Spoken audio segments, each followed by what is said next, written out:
तो मैं हूं मॉस्को द गामा। मेरी भूख ने भारत को ढूंढ लिया। यूरोप का उबला बासी मांस खाकर परेशान हो चुका था और फिर मैंने एक ऐसे देश की तरफ कदम बढ़ाया जहां आने का हर यूरोपियन का सपना था। तो वीडियो को पूरा देखें और चैनल को सब्सक्राइब कर लीजिए। कल्पना कीजिए 15वीं शताब्दी के यूरोप की। बर्फ से ढकी सर्द रातें, कड़कड़ाती ठंड और खाने की मेज पर रखा हुआ बेस्वाद उबला हुआ या नमक में लपेटा हुआ सूखा मांस। उस दौर में यूरोप के पास ना तो आज जैसी सुख सुविधाएं थी और ना ही खाने में कोई स्वाद। उन्हें अपने मांस को लंबे समय तक सुरक्षित रखने और उसमें जान डालने के लिए एक जादुई जड़ी बूटी की सख्त जरूरत थी, और वो जादू था मसाला, काली मिर्च, लौंग, दालचीनी और इलायची।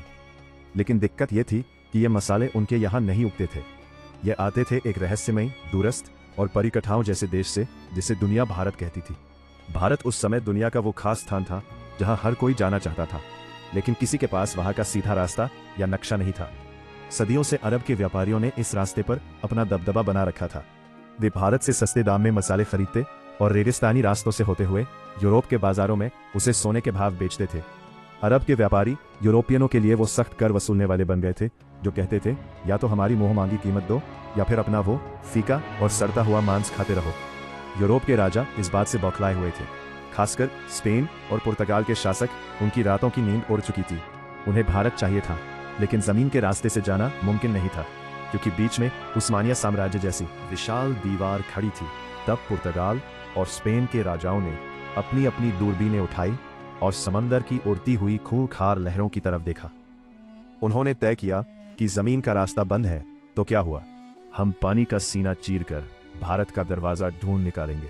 ये कोई साधारण फैसला नहीं था। आज के समय में बिना दिशा सूचक यंत्र के अनजान शहर में जाना मुश्किल होता है। जरा सोचिए उस दौर में जब लोगों का मानना था कि दुनिया चपकती है। नाविकों में खौफ था कि अगर वे समंदर में बहुत दूर गए तो दुनिया के किनारे से नीचे एक अनंत खाई में गिर जाएंगे या उन्हें विशाल समुद्री राक्षस निगल लेंगे। समंदर उस समय एक ऐसा क्रूर हत्यारा था जो बिना चेतावनी दिए इंसान को लील जाता था। इन्हीं डरे हुए लेकिन लालची माहौल में पुर्तगाल से एक आदमी निकला जिसका नाम था बार्थोलोमेव डियाज। उसने कहा, महाराज, मैं खोजूंगा भारत। वह अपनी नाव लेकर अफ्रीका के तटों के किनारे किनारे नीचे की तरफ गया। लेकिन जैसे ही वह अफ्रीका के सबसे निचले हिस्से पर पहुंचा, समंदर ने अपना असली खौफनाक रूप दिखा दिया। लहरें पहाड़ों जितनी ऊंची उठ रही थी, हवाएं जहाज के चीथने उड़ाने पर आमादा थी। डियाज की हालत खराब हो गई। उसने हाथ जोड़ लिए और कहा, भाई, मुझे नहीं चाहिए भारत, मेरी जान ज्यादा कीमती है। उसने उस जगह का नाम रखा तूफानों का अंतरीप और अपनी नाव उल्टी घुमाकर वापस रिजोर में आ गया। पुर्तगाल के राजा मैनुअल प्रथम के सीने में अभी भी मसालों की आग जल रही थी। बार्थोलोमेव डियाज के वापस लौटने के 10 साल बाद पुर्तगाल के दरबार में एक ऐसे आदमी को बुलाया गया जिसकी आंखों में समंदर का खौफ नहीं, बल्कि उसे जीतने की जिद थी। एक ऐसा जिद्दी और सन की नाविक जो मौत के मुंह में हाथ डालने का शौक रखता था। उसका नाम था वास्को डी गामा। राजा ने वास्को डी गामा की आंखों में आंखें डालकर पूछा, क्या तुम वो कर सकते हो जो डियाज नहीं कर पाया? क्या तुम समंदर के उस शैतानी दरवाजे को तोड़कर मेरे लिए भारत ला सकते हो? वास्को डी गामा ने थोड़ा मुस्कुराते हुए अपनी तलवार पर हाथ रखा और कहा, अगर समंदर ने मुझे नहीं निगला तो मैं आपके कदमों में पूरी दुनिया का व्यापार लाकर रख दूंगा।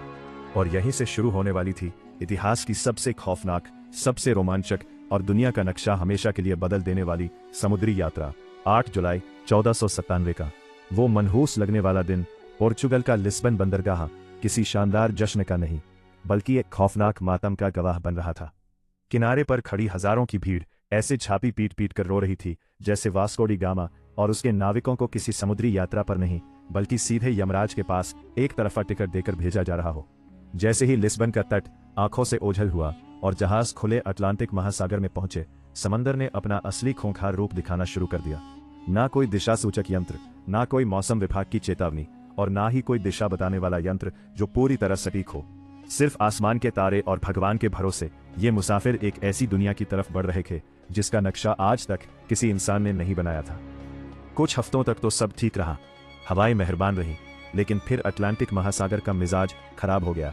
लहरें इतनी ऊंची उठने लगी जैसे 10 मंजिला पानी की इमारत टूटकर सीधे जहाजों पर गिर रही हो। आसमान में बिजलियां ऐसे कड़क रही थीं मानो ऊपर कोई महायुद्ध चल रहा हो। तूफानी हवाओं ने जहाजों के पालों को फाड़ कर चिथड़े कर दिया। लकड़ी के जहाज ऐसे चरमरा रहे थे जैसे कोई अदृश्य दैत्य उनकी हड्डियां चबा रहा हो। निचले हिस्से में नाविकों की हालत देखकर तरस आता था। दिन रात के हिचकोलों से उल्टियां करते करते उनकी आंतें बाहर आ रही थी। हर कोई माथा पकड़कर रो रहा था। भाई किस पागल के चक्कर में पड़ गए। शांति से पुर्तगाल में बैठकर सूखी रोटी खा लेते, ये भारत के मसालों के चक्कर में अब समंदर की मछलियों का चारा बनेंगे। तूफान तो जैसे तैसे पार हो गया, लेकिन फिर एक और खामोश, अदृश्य और खूंखार दुश्मन ने उन पर हमला कर दिया। शरीर घलाने वाली बीमारी, महीनों से ताज़ा खाना, फल और जीवन देने वाले तत्व न मिलने के कारण नाविकों के मसूड़ों से खून बहने लगा। उनके दांत सड़कर टूट टूट कर हाथों में आने लगे। शरीर पर बड़े बड़े छाले पड़ गए और भयानक बदबू उठने लगी। जहाज का निचला हिस्सा एक तैरते हुए अस्पताल और मुर्दा घर में तब्दील हो गया था। रोज किसी न किसी नाविक की लाश को एक भारी पत्थर बांधकर समंदर में फेंका जा रहा था। बचे हुए नाविकों का सब्र अब पूरी तरह जवाब दे चुका था। उन्होंने वास्को डी गामा के सामने बगावत कर दी। वो घुटनों के बल गिरकर गिड़गिड़ाने लगे, कप्तान हमें माफ करो, वापस चलो, हमें नहीं चाहिए कोई भारत, हमें नहीं चाहिए कोई सोने की चिड़िया या मसाले, हमें बस जिंदा अपने घर जाना है। लेकिन वास्को डी गामा कोई आम इंसान थोड़ी था। वो एक नंबर का जिद्दी, कठोर और सनकी आदमी था। उसने अपनी तलवार निकाली और एक ऐसा काम किया जिसे देखकर नाविकों की हालत खराब हो गई होगी। उसने दिशा बताने वाले सारे उपकरण समंदर में फेंक दिए और चीख कर बोला, सुन लो कान खोलकर, अब हमारे पास लौटने का कोई रास्ता नहीं बचा है। या तो हम भारत पहुंचेंगे या फिर यह समंदर ही हमारी सामूहिक कब्र बनेगा। अगर किसी ने वापस जाने की बात की तो समंदर बाद में मारेगा। मैं उसे पहले अपने हाथों से काट डालूंगा। उस आदमी के इस पागलपन और खौफनाक जुनून के आगे शायद मौत को भी पसीना आ गया होगा। और तभी वो सबसे खौफनाक घड़ी आ गई। वे अफ्रीका के उस सबसे निचले सिरे पर पहुंच गए थे जहां 10 साल पहले बार्थोलोमेव डियाज ने अपनी हार मान ली थी। वो जगह थी तूफानों का अंतरीप। आसमान दिन में ही स्याह काला हो गया। ऐसा लग रहा था मानो समंदर और आसमान ने मिलकर इन जहाज़ों को पीसने की कसम खा ली हो। लहरें इतनी विशाल थी कि जहाज उनके सामने पानी के बुलबुले लग रहे थे। एक लहर जहाज को आसमान की तरफ उछालती तो दूसरी उसे पाताल में ढकेल देती। साउ राफेल जहाज का ढांचा बुरी तरह टूट गया था। हर नाविक ने अपनी आंखें बंद कर ली और अपने अंतिम समय की प्रार्थना करने लगा। लेकिन वास्को डी गामा जहाज के पहिए को लोहे की तरह मजबूती से पकड़े, सीना ताने तूफान की आंखों में आंखें डालकर खड़ा था। प्रकृति अपने पूरे रौद्र रूप में थी। वो उन्हें निगलना चाहती थी, लेकिन एक इंसान की शुद्ध जिद और पागलपन के आगे वो भी हारने लगी। कई दिनों की इस रोंगटे खड़े करने वाली मौत की लड़ाई के बाद अचानक एक सुबह चमत्कार हुआ। तूफान थम गया, हवाएं सर्द से गर्म होने लगी, लहरें शांत हो गई और पानी का रंग बदल गया। वास्को डी गामा और उसके बचे खुचे थके हारे नाविकों ने अपनी आंखें खोली। उन्होंने वह कर दिखाया था जो दुनिया के इतिहास में आज तक किसी ने नहीं किया था। उन्होंने उस मौत के दरवाजे को तोड़ दिया था और अब वे एक बिल्कुल नए महासागर, हिंद महासागर में प्रवेश कर चुके थे। उस दिन के बाद से उस खूंखार तूफानों के अंतरी का नाम बदलकर हमेशा के लिए उम्मीद की किरण रख दिया गया, क्योंकि अब उन्हें यकीन हो गया था कि भारत का रास्ता यहीं से जाता है। लेकिन कहानी अभी बाकी थी मेरे दोस्त। वे हिंद महासागर में तो आ गए थे, लेकिन भारत अभी भी बहुत दूर था। और सबसे बड़ी मुसीबत यह थी कि यह समंदर उनके लिए बिल्कुल नया था। यहाँ का पानी, यहाँ की हवाएं, सब कुछ अनजान था। उन्हें नहीं पता था कि भारत किस दिशा में है। उन्हें अब एक ऐसे इंसान की सख्त तलाश थी जो इस अनजान पानी का उस्ताद हो, जो उनका हाथ पकड़कर उन्हें उस स्वर्ण भूमि तक ले जाए। उन्हें एक स्थानीय राहगीर चाहिए था जो आज के सजीव नक्शे की तरह उन्हें सीधा रास्ता दिखा सके। और वो इंसान उन्हें मिलने वाला था पूर्वी अफ्रीका के मालिंदी तट पर। एक ऐसा आदमी जिसकी एक उंगली के इशारे ने पूरी दुनिया का भूगोल और इतिहास हमेशा के लिए पलट कर रख दिया। अफ्रीका के पूर्वी तट पर मालिंदी नाम का एक शांत और खूबसूरत बंदरगाह था। मौत के समंदर को पार करने के बाद वास्को डी गामा के टूटे फूटे जहाज और उसके बदबूदार थके हारे नाविक जब वहां पहुंचे तो उनकी हालत जिंदा लाशों जैसी हो चुकी थी। उन्हें बस एक ही चीज की तलाश थी, कोई ऐसा इंसान जो उन्हें उस रहस्यमय भारत तक ले जाए। उन्हें आज के द्वार का एक जिंदा नक्शा चाहिए था, और यहीं पर इतिहास ने सबसे बड़ा और मजेदार मोड़ लिया। वास्को की मुलाकात एक ऐसे इंसान से हुई जिसने उसका हाथ पकड़कर दुनिया का नक्शा ही बदल दिया। उस भारतीय नाविक ने उसे जो चीज दिखाई, उसने पुर्तगालियों के होश उड़ा दिए। उसने सितारों की स्थिति, मानसून की हवाओं और समुद्री धाराओं का ऐसा सजीव ज्ञान समझाया जिसे देखकर वास्को डी गामा को लगा कि ये लोग तो समंदर के असली उस्ताद हैं। हवा का रुख बदला। मानसून की तेज और मेहरबान हवाओं ने वास्को डी गामा के जहाजों के फटे हुए पालों में नई जान फूंक दी। अब उन्हें पतवार घुमाने की भी जरूरत नहीं थी। हवाएं खुद उन्हें उनकी मंजिल की तरफ धकेल रही थी। जैसे जैसे दिन बीत रहे थे, नाविकों की धड़कनें तेज हो रही थी। क्या सच में कोई भारत है या ये सब एक छलावा है? तभी एक शाम आसमान में कुछ समुद्री पक्षी उड़ते हुए दिखाई दिए। ये पक्षी पूर्व दिशा की ओर जा रहे थे। वास्को डी गामा समझ गया, जहां पक्षी जा रहे हैं वहीं कोई जमीन है। और फिर आई 20 मई 1498 की वह जादुई सुबह। समंदर की लहरें एकदम शांत थी। सूरज की सुनहरी किरणें पानी पर ऐसे बिखर रही थी जैसे किसी ने पिघला हुआ सोना बिछा दिया हो। अचानक हवा के एक तेज झोंके के साथ एक ऐसी खुशबू आई जिसने पुर्तगालियों के दिमाग सुन्न कर दिए। ये ना तो उनके जहाजों की सड़ी थी और ना ही समंदर के खारे पानी की महक। ये चंदन, इलायची और काली मिर्च की वह दिव्य और नशीली खुशबू थी जिसके लिए उन्होंने मौतों का समंदर पार किया था। कोहरा छंटा और उनके सामने उभरी नारियल के ऊंचे पेड़ों की कतारें। दूर से मंदिरों की घंटियों की मधुर आवाज गूंज रही थी और एक विशाल वैभवशाली शहर उनके सामने खड़ा था। ये कोई भ्रम नहीं था, ये भारत का पश्चिमी तट था, कालीकट, जो आज के केरल में है। वास्को डी गामा और उसके नाविकों की आंखों से आंसू छलक पड़े। महीनों से मौत को चकमा देते देते वे आखिरकार उस स्वर्ण भूमि पर पहुंच ही गए थे। जैसे ही जहाज किनारे लगे, नाविक पागलों की तरह जमीन पर कूद पड़े। वे घुटनों के बल गिरे, कुछ ने रेत को चूम लिया, कुछ रोते हुए आसमान की तरफ हाथ जोड़कर भगवान का शुक्रिया अदा करने लगे। ये सिर्फ एक समुद्री यात्रा की जीत नहीं थी, ये यूरोप के उस खौफ पर जीत थी जो उन्हें सदियों से डराता आ रहा था। लेकिन जब वास्को डी गामा ने कालीकट के बाजार में कदम रखा तो उसके होश फाख्ता हो गए। उसने सोचा था कि वो किसी पिछड़ी हुई जगह पर जा रहा है, लेकिन कालीकट तो उस समय का महान नगर या स्वर्ण नगर अभायों में है। नगरी लग रहा था। बंदरगाह पर दर्जनों देशों के व्यापारी मौजूद थे। सोने की तरह चमकते मसाले बोरियों में ऐसे खुले पड़े थे जैसे उनके यहाँ मिट्टी पड़ी होती है। रेशम के कपड़े, बेशकीमती रत्न और मसालों के पहाड़ देखकर वास्को डी गामा को समझ आ गया कि जिस भारत को वह खोजने का घमंड कर रहा था, वह भारत तो पहले से ही दुनिया के व्यापार का सरताज बना बैठा था। फिर बारी आई वहां के राजा से मुलाकात की। केरल के उस बेहद शक्तिशाली राजा का नाम था जामोरिन। जरा इस अजीबोगरीब सांस्कृतिक टकराव की कल्पना कीजिए। राजा जामोरिन अपने भव्य दरबार में एक ऊंचे सोने के सिंहासन पर बैठे थे। उनका पूरा शरीर बेशकीमती गहनों, सोने की मोटी जंजीरों और हीरों से लदा हुआ था, और उनके सामने खड़ा था वास्को डी गामा, जिसने महीनों से ठीक से नहाया नहीं था, जिसके कपड़े फटे पुराने और अजीबोगरीब थे। वास्को डी गामा ने थोड़ा अकड़ते हुए राजा को अपना उपहार पेश किया। अब सोचिए वो पुर्तगाल से क्या लाया था। कुछ सस्ती लकड़ियां, कुछ ऊनी टोपियां, पीतल के बर्तन और शहद। ये देखकर राजा जामोरिन के दरबारियों को जोर की हंसी आ गई। उन्होंने सोचा, अरे भिखारी, ये क्या कबाड़ उठा लाए हो? हमारे यहाँ के नौकर भी इससे महंगा सामान पहनते हैं। लेकिन राजा जामोरिन बहुत ही शांत और समझदार थे। उन्होंने भारतीय संस्कृति का पालन करते हुए इस विदेशी मेहमान का स्वागत किया और उसे अपने राज्य में व्यापार करने की अनुमति दे दी। वास्को डी गामा को अभी भी यकीन नहीं हो रहा था।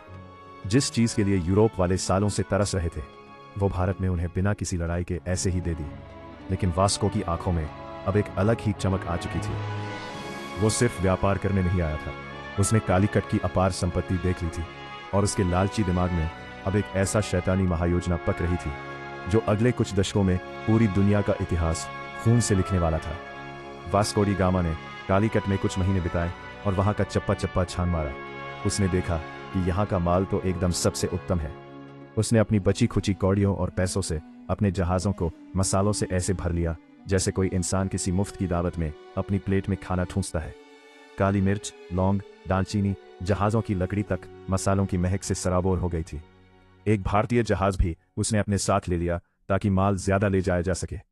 अब बारी थी वापसी की। वापसी का सफर भी कम खौफनाक नहीं था। बीमारियां और तूफान फिर से नाविकों पर टूट पड़े, लेकिन इस बार उनके पास एक उम्मीद थी। उनके जहाज़ों के निचले हिस्से में करोड़ों का खजाना भरा हुआ था। जब वास्को डी गामा का बचा खुचा बेड़ा पुर्तगाल के लिस्बन बंदरगाह पर वापस लौटा तो वहां का नजारा देखने लायक था। जो लोग उसे रोते हुए यमराज के पास विदा कर रहे थे, वो अब उसकी आरती उतारने को तैयार खड़े थे। राजा मैनुअल प्रथम तो खुशी से नाचने लगा, लेकिन असली भूचाल तब आया जब वास्को ने अपना माल पुर्तगाल के बाजार में उतारा। इतिहास का सबसे बड़ा खजाना हाथ लग चुका था। इस समुद्री यात्रा का सारा खर्च, नाविकों का वेतन, टूटे जहाजों का भारी नुकसान, ये सब कुछ काटने के बाद भी उस एक खेप से वास्को डी गामा को पूरे 64 गुना का शुद्ध मुनाफा हुआ। जरा सोचिए, आज के जमाने में लोग व्यापार में थोड़े से मुनाफे के लिए पागल हो जाते हैं, और इस आदमी ने एक ही बार में इतना बम्पर मुनाफा मार दिया था। अब तो पुर्तगाल के मजे आ गए, लेकिन यह खबर छुपने वाली थोड़ी थी। पूरे यूरोप में हल्ला मच गया। अरे भारत मिल गया रे, मसालों का कुबेर का खजाना मिल गया। स्पेन, फ्रांस, हॉलैंड और ब्रिटेन सबके राजाओं की रातों की नींद उड़ गई। पूरे यूरोप में आग लग गई कि यह कंगाल पुर्तगाल वाला रातों रात इतना अमीर कैसे हो गया। जब वो जा सकता है तो हम क्यों नहीं। देखते ही देखते यूरोप के हर देश ने अपने अपने जहाज समंदर में उतार दिए। समंदर में जैसे भीड़ लग गई, सब एक ही रट लगाए हुए थे, चलो भारत, चलो भारत। लेकिन यही से इस कहानी का सबसे स्याह, सबसे खौफनाक और दर्दनाक अध्याय शुरू होता है। वास्को डी गामा ने जिस समुद्री दरवाजे को खोला था, वो असल में आफत का पिटारा था। यह सिर्फ व्यापार का एक नया रास्ता नहीं था, यह यूरोप के खूनी लालच, क्रूरता और साम्राज्यवाद का एक सीधा निमंत्रण था। जिन पुर्तगालियों का राजा जामोरिन ने भारतीय परंपरा के अनुसार अतिथि मानकर स्वागत किया था, उन्होंने व्यापारिक चौकियों को किलों में बदलना शुरू कर दिया। उन्होंने तोपें तान दी और समंदर पर दादागिरी शुरू कर दी। उनके पीछे पीछे डच आए, फिर फ्रांसीसी अपनी नौसेना लेकर आ धमके, और अंत में आया इतिहास का सबसे शातिर, सबसे खतरनाक सफेदपोश भेड़िया, अंग्रेजों की व्यापारिक कंपनी। इन यूरोपीय ताकतों को अब सिर्फ मसाले नहीं चाहिए थे, उनकी नजर अब पूरी सोने की चिड़िया पर थी। उन्होंने भारत की रियासतों को आपस में लड़ाना शुरू कर दिया। भारत का वो शांत और वैभवशाली तट, जो कभी सिर्फ रेशम, मसालों और संस्कृति के आदान प्रदान का वैश्विक केंद्र था, अब बारूद की गंध, तोपों की गूंज और कूटनीति के गंदे खेल से दहलने लगा। जिस देश ने अपनी महान उदारता के चलते एक फटे हाल थके हारे विदेशी नाविक को पनाह दी थी, उसी देश को इन व्यापारियों ने अपनी गुलामी की बेड़ियों में जकड़ लिया। व्यापार के नाम पर लूट का ऐसा नंगा नाच शुरू हुआ जिसने दुनिया के सबसे अमीर देश की कमर तोड़ दी। सदियों तक भारत के माथे पर उपनिवेशवाद का कलंक थोप दिया गया। भारत का सारा वैभव जहाजों में भर भर कर यूरोप की तिजोरियों में जाने लगा और वहां की सड़कें भारतीय खून पसीने से चमकने लगी। लेकिन क्या भारत सिर्फ एक जमीन का टुकड़ा था जिसे कोई भी नाविक आकर खोज ले और कोई भी राजा आकर जीत ले? नहीं, भारत एक विचार है, एक अजय और अमर आत्मा है। सदियों की गुलामी, अकल्पनीय शोषण और घोर अंधकार के बावजूद इस आत्मा की आग को कुचला नहीं जा सका। वास्को डी गामा ने भले ही 14,898 में भारत की जमीन पर पहुंचने का रास्ता खोजा, लेकिन दुनिया ने असली भारत को तब जाना जब 15 अगस्त 1947 को इस देश ने अपनी छाती पर रखी गुलामी की बेड़ियों को एक झटके में तोड़कर फेंक दिया।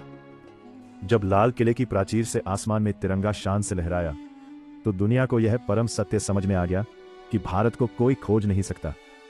यह वो सनातन सत्य है जो हमेशा से था है और अनंत काल तक रहेगा। और इस तरह मसालों की एक हल्की सी खुशबू से शुरू हुई एक खौफनाक समुद्री यात्रा ने दुनिया को उसका सबसे बड़ा सबक सिखा दिया कि आप सोने की चिड़िया को कुछ वक्त के लिए पिंजरे में तो कैद कर सकते हैं, लेकिन उसकी उड़ान को हमेशा के लिए कोई नहीं रोक सकता।